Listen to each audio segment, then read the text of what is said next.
Okay, you know, sometimes maybe I shouldn't turn the camera off at all, because it seems I turn the camera off and then something interesting happens and I miss it. That's just what's happened here. So I was just poking around. It's only been a couple of minutes since the last video, by the way. I just was poking around, checking to make sure that there's some B plus showing up on these tubes, and you can see, yes, there is B plus showing up. And I was checking the output tube, and you hear some noise now, don't you? And there's B plus showing up on it. There it is, at least some high voltage. But then I was curious, so why no sound? And I just took my finger, this one right here, and I touched it on the grid cap of the output tube, just as I did a short while ago. And voila, I just touched it and it came to life. Well, it's making noise now. Come to life is maybe a little bit of a strong, but at least I'm hearing something out of it. So, you know, this kind of thing has happened numerous times over the years. These mysterious touch it and it starts working situation. I think the only reasonable explanation I've got for that is there was a large charge on the grid, and when I touched it I bled off the charge. It doesn't make a lot of sense, because grids are normally protected. This would be this one here. I think that's the tube I was touching. You know what, I'm not even sure of that. But if it was, you can see that the grid has a grid leak resistor on it. It shouldn't have any charge. Let's go to the other end of the radio. Oh, that's complicated. Yeah. So anyway, that's what I put it down to. I put it down to a large charge, probably positive charge, sitting on the grid, and I discharged it with my finger. And now you get very typical, right? Hey, let's work our way back. How far back can you get that sound now?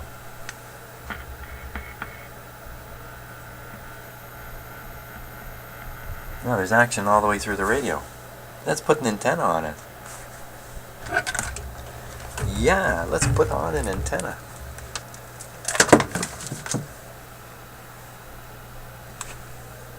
What happened? It just went quiet.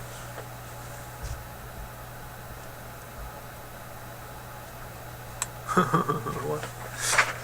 Now, see, now that time I had the camera on, so why? What happened?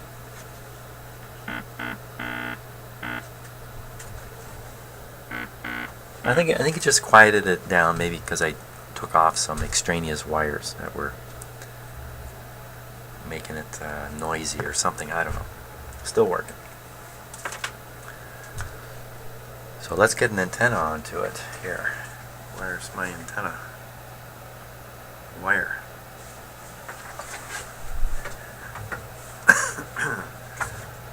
Yeah. I just have to go get it. I'll be right back.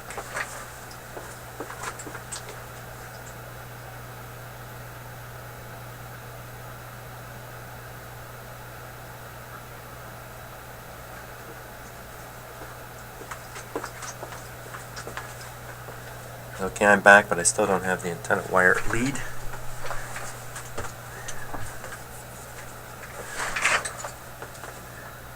Because it's screwed so nicely onto another radio.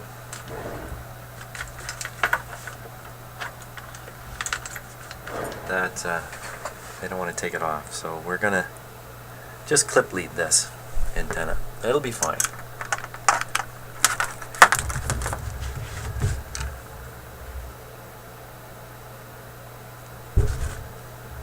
And onto the white one. Okay. So now there's an outdoor antenna connected to the radio. Didn't seem to impress the radio much.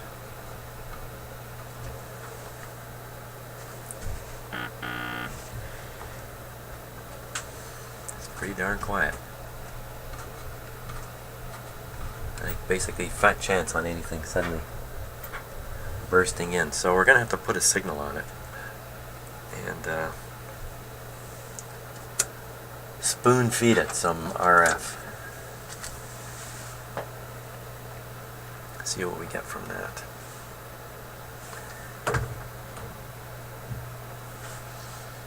That is a 2-band radio, you know. I should really switch to the other band.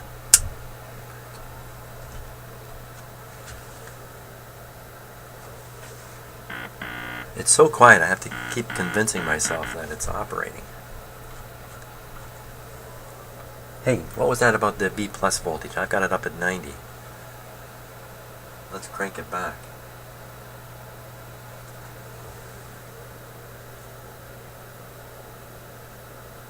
Well, doesn't seem to have the same effect. Okay, we're back up around 90. Because before, when I dropped it to about 45, the radio seemed to come to life. Now that I've changed the capacitors, there's no life left in it. Yeah. Okay, let's see if we can pick up my...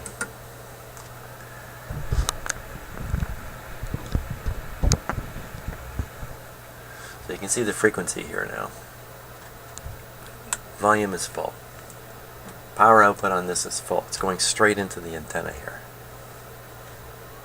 We're at the top of the radio is tuned where?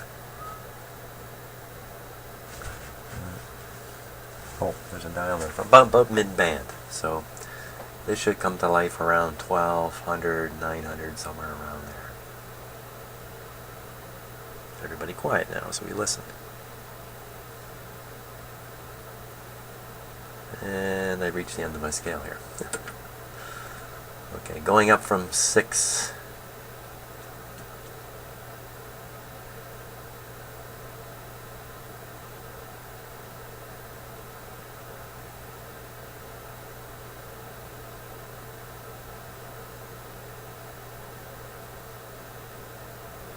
I didn't hear a darn thing.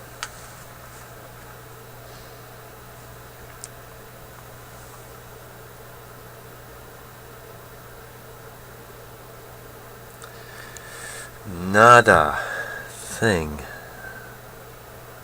Well, I think what we'll try doing now is we'll just pump the IF frequency into it. See if it says on here what it is. 460. So I think I did this before,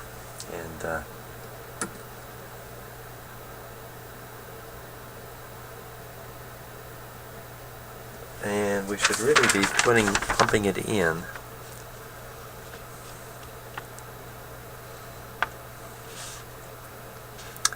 to the 1A7 grid cap. 1A7 is this guy right here. So let's do that.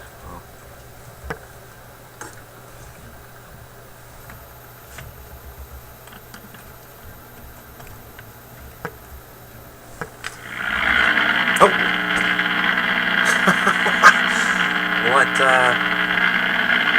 What, wada.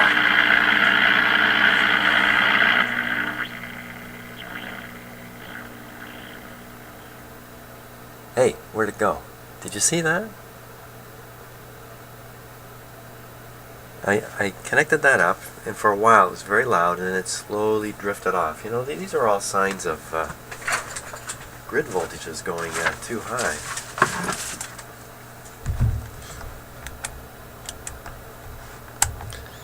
They're all signs of grid voltage. Hey, it's coming back. Somebody explain it to me. Okay, 1A7. It's going away again. Okay, 1A7, the grid is pin number 5. Oh, that's interesting. The 1A7 is a converter, so the grid on the top is, looks like the grid you'd use for the, well, I guess it depends how you wire this up. The first grid I'm going to guess takes the signal, and the second grid, which is really the fourth grid inside this diagram here. This diagram. There's a lot of grids in there, right there.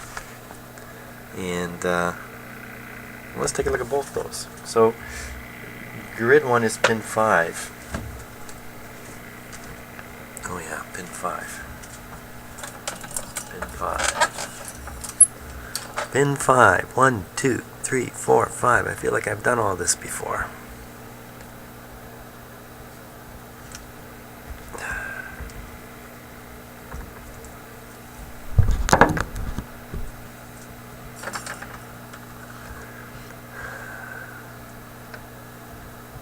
Okay, pin 5. 1, 2, 3, 4, 5.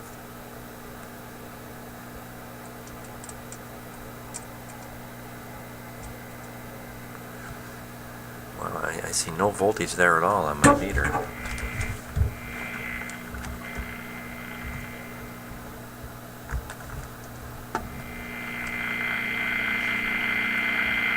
You know what else that sounds like? That sounds like the heater connection coming and going.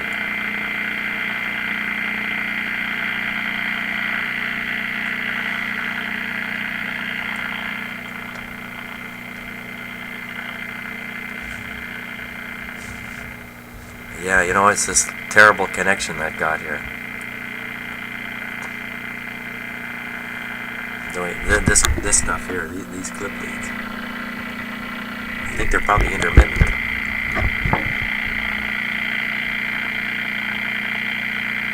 Might even be a little bit of resistance, so the temperature of the heater is going up and down. Well, that sounds like a real radio there.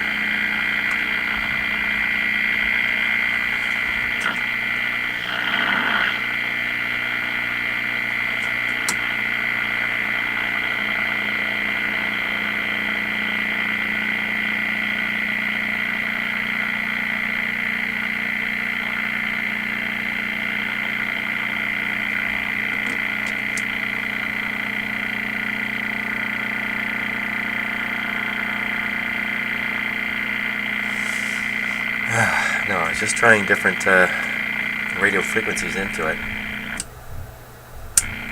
That's a little interesting too. Let's go there.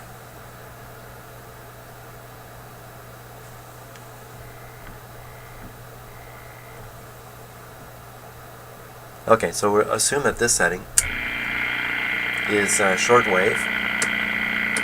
We'll get up around the shortwave frequency here.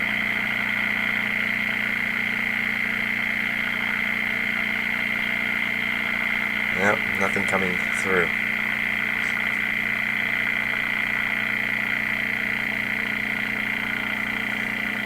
Yeah, that's what I'm doing. You can see me changing the frequency back and forth across the band, looking for any reception, and there's none. Oh, that's pretty interesting. What is going on? Yeah, I think this is a hair trigger here.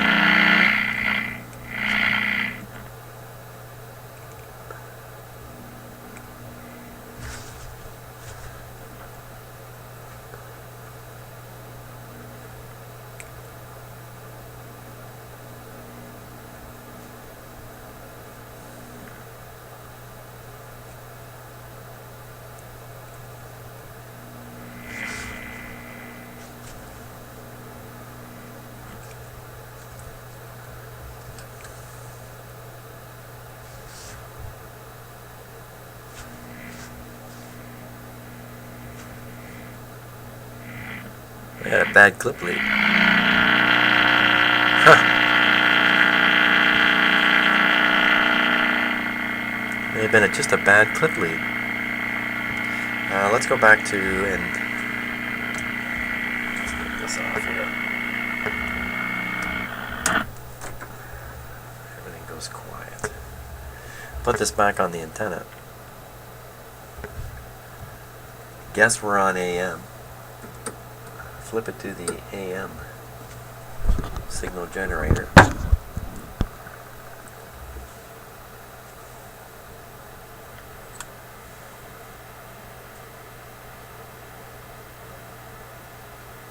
Come on, little radio, you can do it.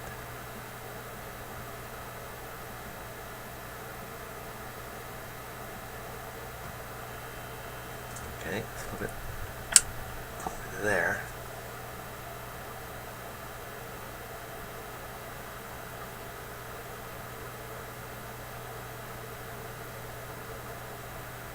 It's not happy.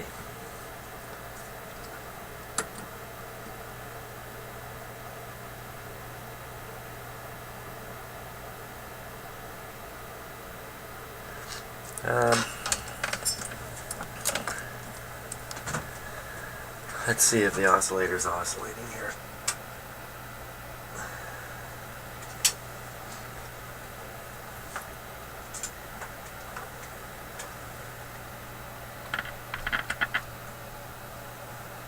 That's my scope ground.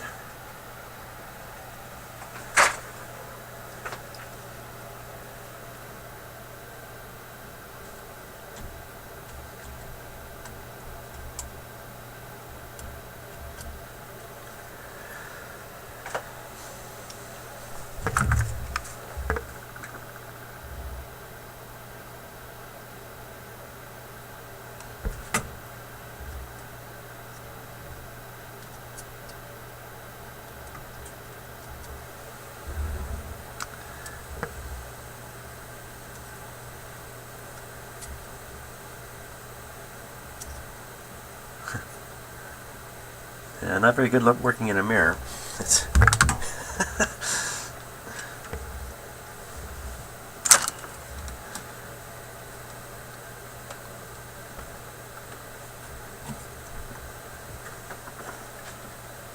I think I'm on the oh yeah, I remember now. This is kind of where we got to last time, isn't it?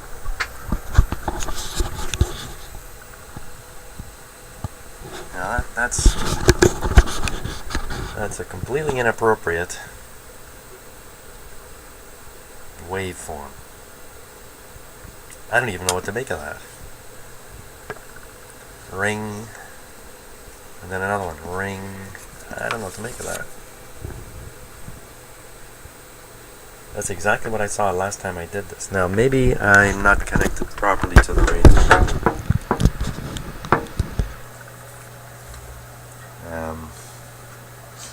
So if we wanted to get it from the circuit here and try to see the oscillator, I'd say it's coming in on pin 6. The cap, looks like the cap grid is carrying the signal, and pin 6 is carrying the oscillator. Pin 5, oh, maybe pin 5 has the oscillator on it. What's going on here? Yeah, I'm not smart enough to read these things properly. Well, it's either 5 or 6. Let's take a look at 5 or 6. 5 or 6. Okay, first, take a look at some grid voltages again. 5 and 6 this time.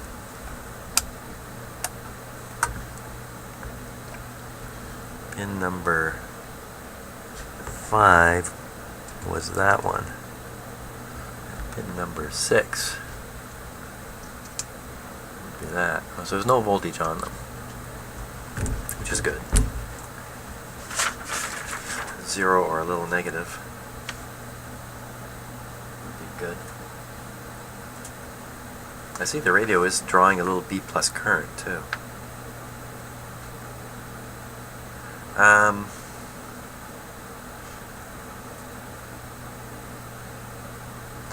Okay, we'll look for the signal. Pin 5 or 6. So there's pin 5. Let me just keep that on there. Okay, so I see that same strange pattern on the oscilloscope on 5. And now pin number 6, which is mostly blocked from view. The same thing. leading me to conclude there's no oscillator oscillating in this radio. That's 3 different ways I've checked it now. And in each case there's no oscillator there. Pin 5, pin 6.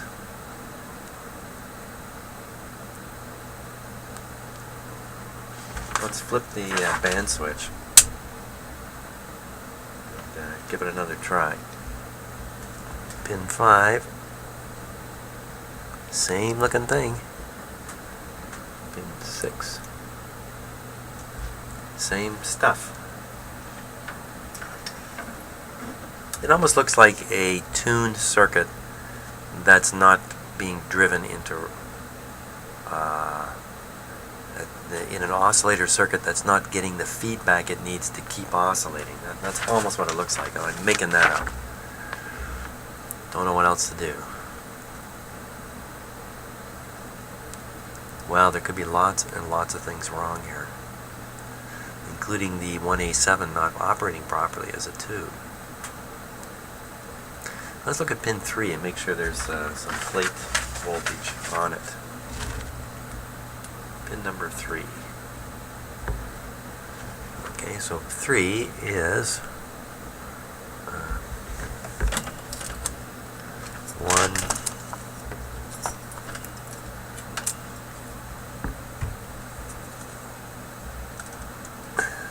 Boy, the lighting is tricky in here because of the camera sensitivity. So that's not going to help. 1, 2, 3. So this is pin number 3. It's got more than 20 volts. Well, it's got its voltage there. You can even hear the sound coming out of the speaker. Let's move further up. Okay. Well, the 1A7 is almost at the front. The 1 and 5. Right at the front. Gotta be this tube up here. Pin 3 again. Pin 3, just checking for B plus. 1, 2, 3. There's 3, and there it is. Now we know the rest of the tubes are making noise. Grid voltages. Let's just check those again.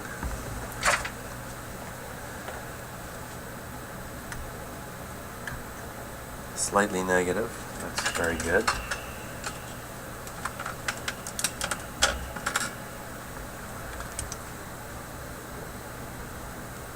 What do we get there? 2.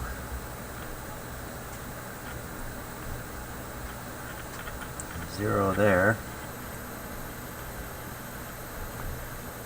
0 there.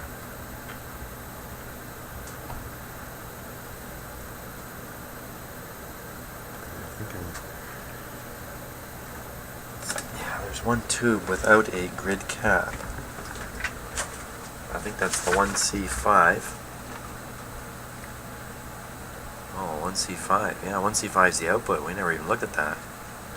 So that's pin 5 on the 1C5. Pin 5. I think that's the 1C5 there. Oh, wait a minute. Wait a minute. That's the 1A7. The 1C5. This thing all turned around.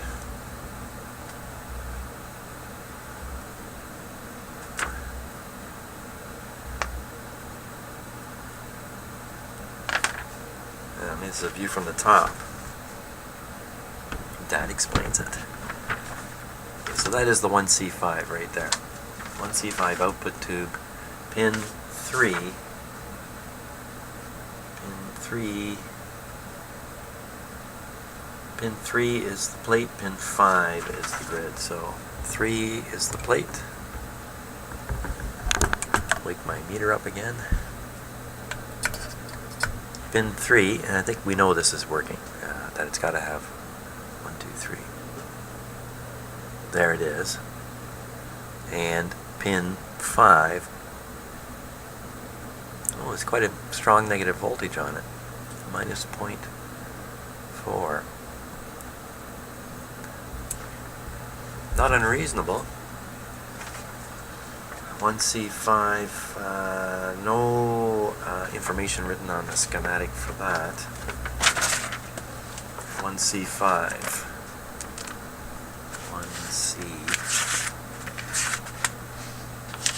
1C5.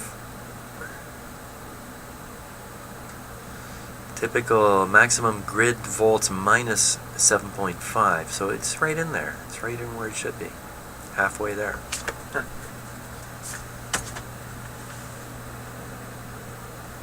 Well, stumped again. Hey, let's try dropping the B plus again. See if that doesn't cause that strange.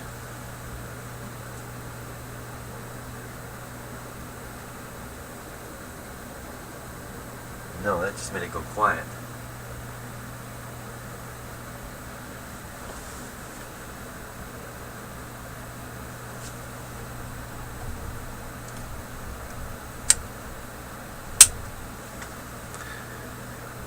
Well, there we are.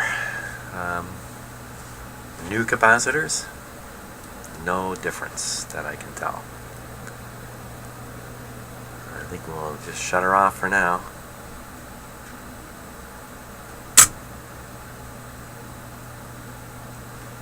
And I'm going to release one of these clips with the battery just to make absolutely sure that my battery's not being drained. Shouldn't be, but...